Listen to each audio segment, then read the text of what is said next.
Bonjour et bienvenue sur Écolo Bio Nature. Alors aujourd'hui on va voir quelques dégâts qu'il y a eu sur les arbres fruitiers au moment des coups de vent qu'il y a eu ces derniers jours.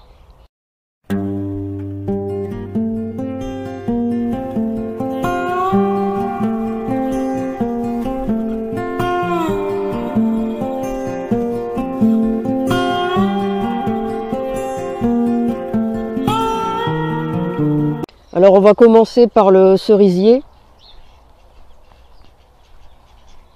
Alors malheureusement j'avais pas le portable sous la main quand la branche est tombée, donc je peux pas vous montrer ce que ça donnait, mais alors déjà je vais vous le montrer d'ici. Vous voyez le trou qui était là, il y avait une grosse branche et donc la branche est tombée au niveau du piquet ici et elle est avancée jusque là. Et donc il y avait en dessous le kiwa isai. Bon ça va, apparemment il n'y a pas eu de dégâts, vous voyez, il y a encore ses fruits. Là-bas aussi. Donc lui ça va. Mais bon, elle est tombée à peu près droite. Le grillage, lui, en a pris un coup. Et toute cette partie-ci était... les piquets étaient cassés. Bon, ben, on l'a remis un peu comme on pouvait. Et puis on s'est dépêché de couper la branche. Comme le grillage était parti, ben, les canards pouvaient passer comme ils voulaient. Donc comme la nuit ils sont fermés, ça posait des problèmes. Donc je vais aller vous montrer de plus près. Alors vous voyez...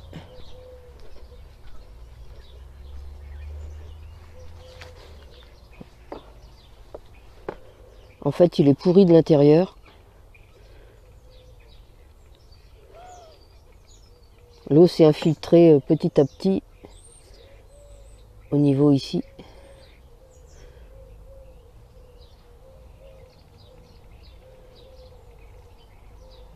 Et ça a fait pourrir le bois. Alors ici, donc il s'est déchiré. Et là, bon, ben, on a dû le finir à la hache. Voilà le morceau. Alors après, bien sûr, on a dû couper. Ça, c'est les différents morceaux qui restent. Et tout le reste ben, est déjà pratiquement coupé et stocké.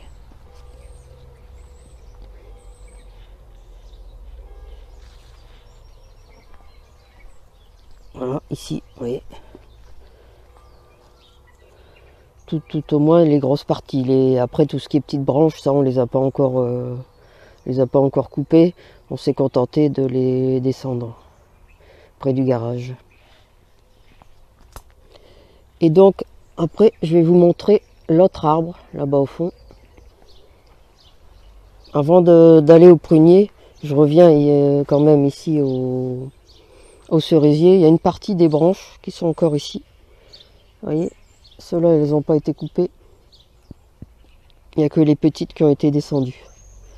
Celles-là, elles sont encore à couper. Et donc, eh ben, il va falloir la battre complètement. Ce qui est un peu dommage. Vous voyez, ça taille. Parce qu'il y a des risques pour l'abri du voisin, d'une part, et puis les arbres fruitiers de l'autre voisin, de l'autre côté. Donc on va voir si on peut simplement l'alléger, et puis laisser quelques branches, ou s'il va falloir vraiment l'enlever complètement. Mais j'ai bien peur qu'il faille l'enlever complètement, parce que s'il est pourri comme ça, cet endroit-là, il doit être pourri de la même façon dans tout l'arbre.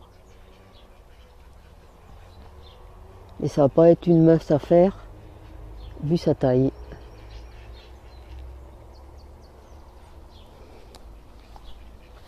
Alors ici,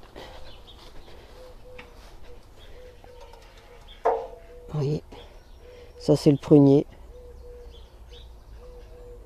Alors les prunes commencent à mûrir, mais c'est pareil, lui est tombé. Mais ça, je vous l'avais déjà montré dans une vidéo précédente. Alors cette partie-ci aussi est en train de tomber.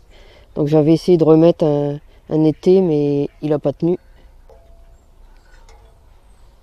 C'est dommage parce qu'il est plein de prunes. C'est des quetch. Et en fait, là, ce qu'il retient, c'est l'autre arbre à côté. Parce que sinon, cette partie-ci était en train de tomber également. Donc c'est pareil, ça va être à abattre dès que les prunes auront mûri. Ah, voilà les canards.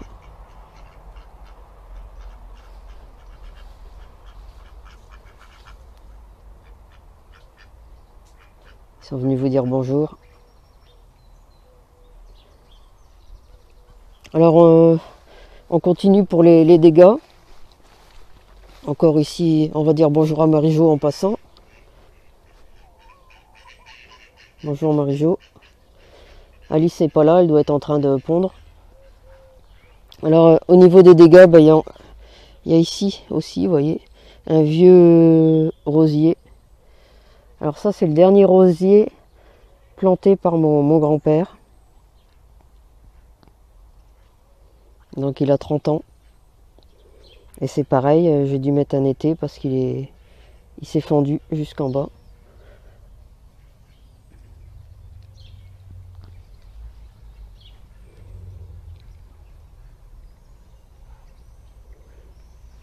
Alors j'espère que pour cette année, ce sera tout au niveau des dégâts. Tout au moins pour les fruitiers.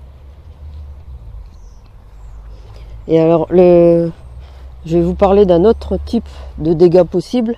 C'est les dégâts faits par les étourneaux. Alors pour le moment, bon, dans le cerisier, c'est pas trop grave, puisque il y avait quand même beaucoup de cerises. Donc ils nous en ont laissé. Mais ce qu'on a peur, c'est des dégâts au niveau des figues. Parce que vous voyez, il y a des belles figues un peu partout. Bon, même si elles ont des coups, c'est la pluie qui a provoqué des coups. Il est quand même rempli de figues. Ouais, il y en a quand même beaucoup. Et l'année dernière, on en a mangé qu'une ou deux. Parce que les étourneaux avaient tout mangé. Et donc on a pu en sauver une ou deux un peu moins mûres. Mais c'est tout ce qu'on a eu. Alors que d'habitude, on en récolte des kilos. On fait des compotes pour l'hiver. Puis on en mange aussi 10-15 d'un coup chaque jour. Et après, ce qui reste, on fait des compotes qu'on congèle. On en fait sécher un petit peu aussi. Et donc là, cette année, on ne sait pas ce que ça va donner, mais les étourneaux commencent à déjà tourner autour. Et donc, il y a des risques. Alors, on espère que ça va aller, qu'on pourra en récupérer quelques-unes. Vous voyez, ça, c'est un autre type de dégâts qu'il peut y avoir au jardin. Voilà, c'est tout pour cette petite vidéo. Je voulais juste vous montrer le cerisier. Alors, c'est dommage, j'ai pas pu vous montrer la branche quand elle est tombée, mais j'avais pas le téléphone sous la main et j'avais autre chose à faire à ce moment-là que commencer à regarder où j'avais mis le téléphone, regarder s'il était chargé et faire une vidéo. Hein. Le plus important, c'était de couper la branche pour éviter qu'elle ne fasse plus de dégâts qu'elle n'avait déjà fait. Comme d'habitude, n'hésitez pas à mettre un pouce j'aime, à la partager, à la commenter et à vous abonner à la chaîne. Vous pouvez retrouver de nombreux conseils et astuces sur le jardinage bio et la permaculture sur mon blog www.ecolo-bio-nature.com et dans mes livres. À bientôt.